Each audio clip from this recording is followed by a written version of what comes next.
Kalau bioku apa ya? Aku mau lihat nih. Oh, ini nih. Muda itu semangat bukan umurnya, tua itu pikiran bukan Wah, itu wajahnya. baru Motivator. 2 bulan yang lalu. Jadi motivator. 2 bulan yang lalu ya. Iyalah itu kuota anu banget itu. Muda perubahan. Jadi motivator deh sekarang. Tapi yakin, ide tadi menarik ya. Yang mana? Yang memproduksi 24 puisi di 24 titik. Jadi sebetulnya itu kamu mengekspor kota yang Jakarta. sekarang kamu tinggalin ya, Jakarta misalnya, dengan sejarah dan keistimewaannya, terus kamu bikinkan puisi dan kamu bacakan di situ. Itu menarik banget. Kalau eksplor lokasi toh dengan narasi sejarahnya itu kan banyak. Tapi eksplor tempat indah di Jakarta dengan background puisi, puisi menjadikan itu backgroundnya. Wah, asli itu menarik kayaknya, banget. itu baru deh, itu kayaknya aku belum nemu. Dan artinya ada nuansa baru dalam pembacaan puisi yang selama ini mungkin hanya kita akan tonton di sebuah ruang teatrikal atau apa, tapi ini di ruang terbuka, di ruang sekaligus promosi tempat wisata. Tapi kekuatannya pasti di produksinya ya. Iya. Salah satunya kayak misalnya contohnya begini gambarannya. Kamu collab sama musik etnik ya. Kamu datang di situ, thread, kamu membuka puisi, thread, view-nya masuk. Wah, itu udah pakai Terus ada musik etnik sinematografi. apa misalnya musik etnik yang kalau misalnya bisa kamu ambil dari 24 musik etnik misalnya itu oke juga. Misalnya temanya di Bundaran HI etnik apa, terus nanti di Taman Suropati etnik apa, ya kan, di Tugu Pancoran etnik apa misalnya. Terus itu kamu, wah itu menarik banget, serius. Nah, itu kalau Dari itu biayanya mahal. Kalau dari Pras, kalau saranku ya, nggak perlu membawa tim musik gitu, nggak perlu sampai gitu. Yang penting yang perlu disiapin ya cuma kamu persiapin audionya di sininya itu sama koran. Audio di sini clear aja dan kamu udah baca aja di situ, nggak perlu diiringi musik, bagi udah cukup. Sama bawa koran buat duduk. Aku dapat soal konsep itu menarik banget. Enggak, unsur musik itu penting. Unsur musik penting. Apa? Karena sebenarnya bicara puisi itu dia dibaca tunggal, dia membutuhkan kekuatan deklamator yang sangat bagus. Kalau deklamator itu apa sih? Deklamator itu pembaca puisi tanpa teks. Pembaca puisi membaca puisi tanpa teks. Tanpa teks. Iya. Karena kalau Pembaca ya udah dia baca puisi aja dan tetap nggak enak. Nggak enak gitu ya. Ada yang enak kalau dia misalnya dimainkan di dalam ruangan, terus nadanya itu audionya itu diedit sedemikian rupa, itu bisa gitu. Tapi kalau nggak ada musik di ruang terbuka, itu garing banget, sangat garing. Tapi yang penting sih audio. Oh iya, audionya oke, clear. Clip on oke. Menurutku ya kayak ketika aku live dengerin orang baca puisi live tanpa dia ada musik pun beberapa kali aku dengerin kamu baca puisi tanpa iringan musik. Kalau kamu cara penyampaianmu dapat, penjawaanmu dapat, merinding ini bulu. Kayak ini loh kan, contoh ya. Kalau di dalam ini ya temenku ya, contoh yang misalnya nanti kamu mau kolaps gitu. Ini kan Sasando sama Sate nih. Oh gitu konsepnya. Tapi kan ini tidak diproduksi. Kalau diproduksi dengan view yang pakai asli kamu. Pakai drone juga gitu ya. Wah, itu kameranya juga oke lensa. Enggak, ini enggak kamera oke. Tapi kalau sampai dapat kayak gini, dapat gini ya, itu menarik loh itu. Sumpah menarik. Dan dia memang udah oke, prestasinya udah mendunia dia. Videonya oke juga, jernih. View belakangnya oke. Dia udah sering tampil di istana. Jadi fresh itu. Bener fresh itu. Ya itu gambaran ide lah ya. Gambaran ide kayak Gambaran ide. dalam praktiknya Udah itu dapat satu kan, itu banyak untuk perintilan-perintilan. Ya, Kalau variabel yang harus kamu kata Kak Mutiara itu ada banyak perintilan-perintilan yang harus dipikir. kamu tiap Kak Tia. Ya, iya. Yang pertama itu adalah upgrade diri. Ya. Upgrade diri itu prosesnya panjang lagi, harus membaca lagi, harus mengamati lagi, harus observasi, harus mengamati, observasi. Yang penting kamu nggak usah balik ke Jogja lagi, jangan. Enggak. Terus kamu nanti cari panggung demokrasi lagi. KTP ku sudah di Brebes itu. Oh, bagus. Gitu. Nah, ya. Nah, Oke, thank you. kalau aku mengekspektasikan Ramadan sebetulnya stay tetap dia di ahli sejarah. Aku justru berespektasi kalau misalnya dia bisa menjadi kamu sejarah berjalan, wow, gitu kan. Ya. Jadi kalau aku ada pertanyaan apa-apa, aku langsung capri dia gitu. Masalahnya sekarang nggak bisa gitu loh. Ya perlunya cuma satu. Aku japri apa, dia masih nyari Google. Tunggu ya, 2 menit. Ya, itu Ngapain gitu? keterbatasan kemampuan orang mengingat ya. Gitu betul. butuh recalling aja. Butuh recalling. Harus Iya terus sih. menerus sih. Benar. Terus menerus. Apa kalau kata Reza Rahadian itu, if you love it, jika kamu mencintainya, dia mencintai itu, ya kamu harus all out melakukannya. Betul. Gitu. Benar. Nah, mungkin ini adalah waktu yang tepat karena kalian merasa kalah kan. Kalau aku kan merasa menang. Ya, pedih. Walaupun aku tetap tersenyum gitu. Ya gitu. Iya. Yang harus sebenarnya benar kembali ke dalam diri itu, ziarah ke dalam diri itu. Aku terima masukannya, aku harus menggali diri sendiri gitu. Dan harus bekerja keras lagi. Tetapi yang paling penting syariatnya, kalau kata orang umum ya, syariatnya itu maksudnya bekerja gitu ya.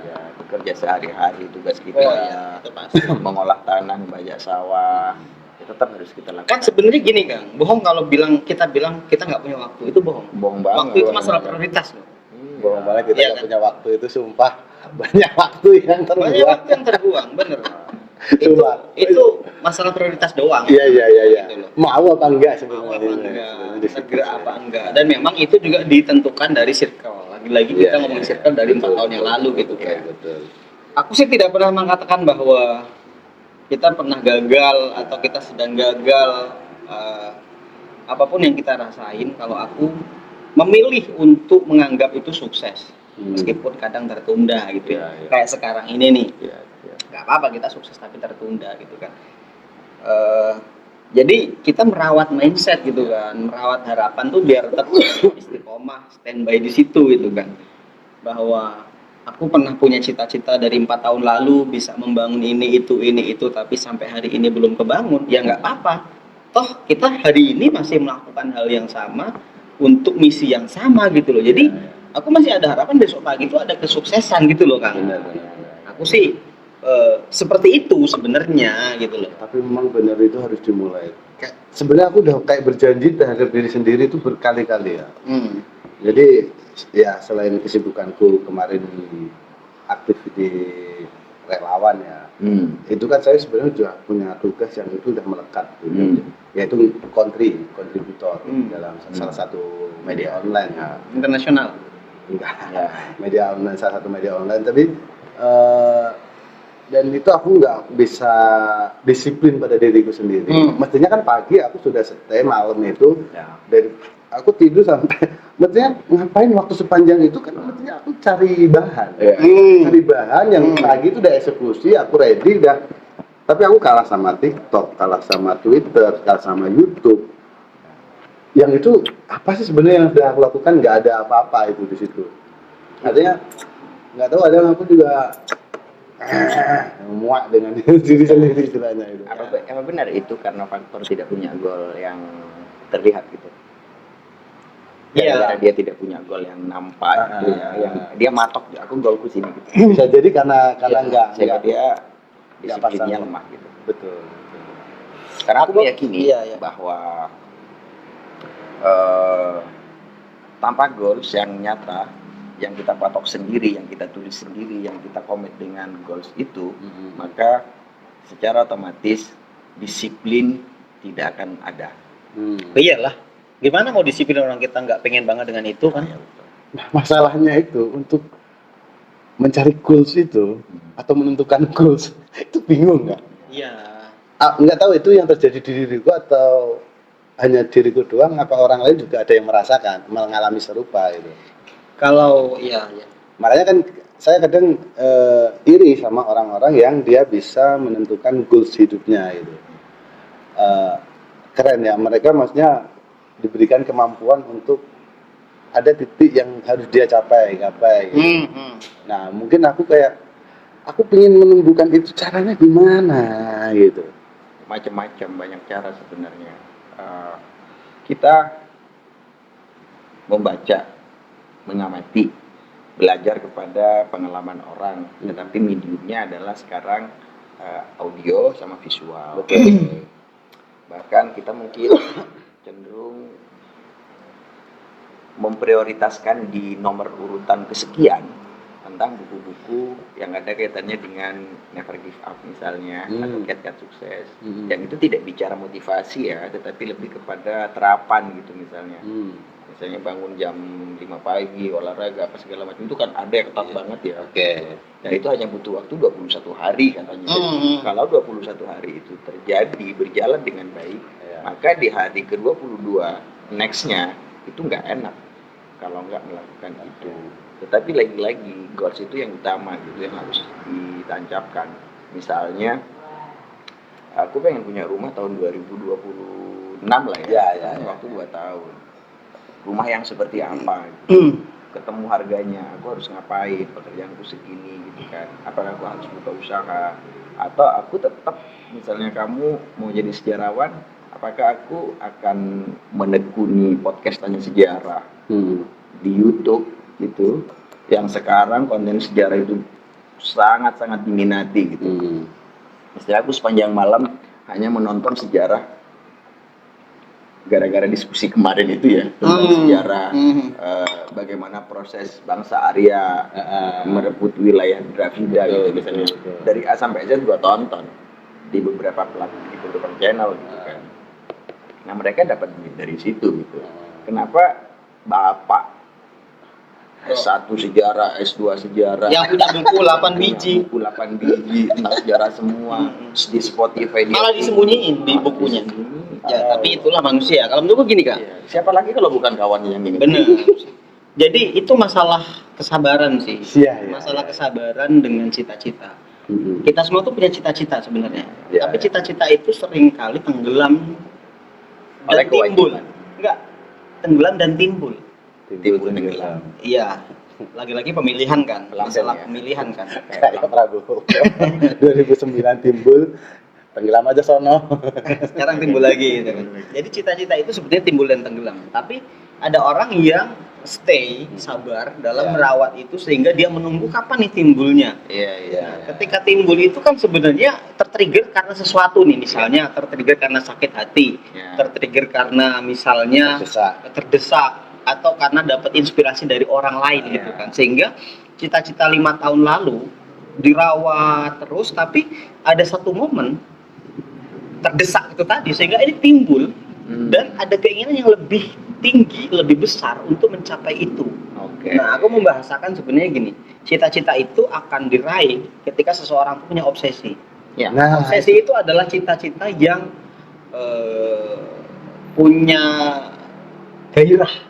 Obsesi itu yang mampu menggerakkan, mampu menggerakkan kita untuk mencapai itu, gitu loh. Ya kan. Nah, kita semua tuh sama, semua orang tuh sama, coy. Timbul tenggelam gitu loh. Jatuh bangun gitu. Jadi masalahnya ada orang yang jatuh dan nggak mau bangun lagi. Ya karena tadi cita-citanya tuh nggak tinggi banget gitu loh.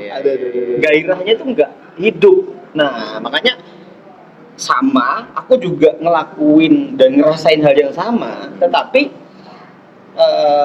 suatu ketika, termasuk saat-saat ini gitu ya, kayaknya ini adalah waktu yang tepat untuk aku membangunkan cita-cita yang ini dan akan kita capai. Tapi kepikiran nggak sih berapa sih endurance atau rentan waktu itu akan bertahan? Nggak mesti, setiap orang beda-beda. Nggak, kadang kan hari ini menggebu-gebu, kita bikin 2 hari